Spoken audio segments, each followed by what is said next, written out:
Simulan natin ang pagdiriwang, pag-aalaala sa isang bayani, sa isang anak ng ating lungsod.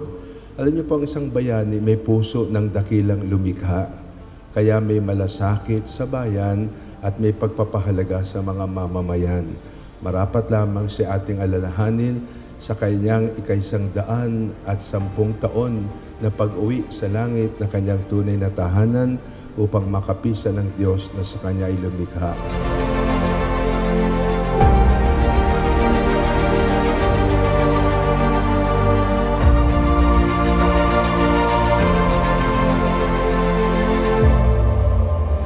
Sapagkat tayo nilikha ng Diyos sa pag-ibig, kinakailangang mabuhay sa pag-ibig. At yung sinasabi dito, pag-ibig na hindi lamang sa salita, kundi sa gawa. Yun namang ginagawa niyong paglilingkod ay tanda ng pagmamahal sa Diyos.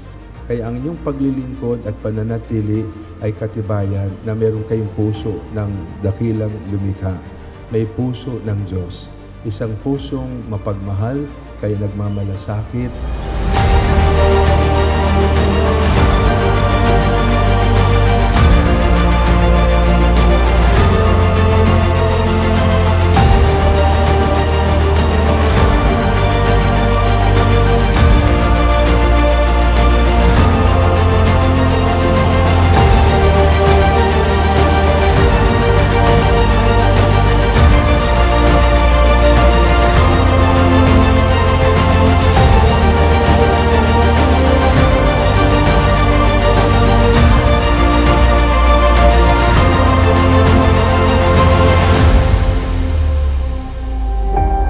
Kayo po lamang, Kaya sinasabi sa mga pagbasa, anak tayo ng Diyos, nilikha sa pag-ibig, ang tanging daan para makauwi, mabuhay sa pag-ibig.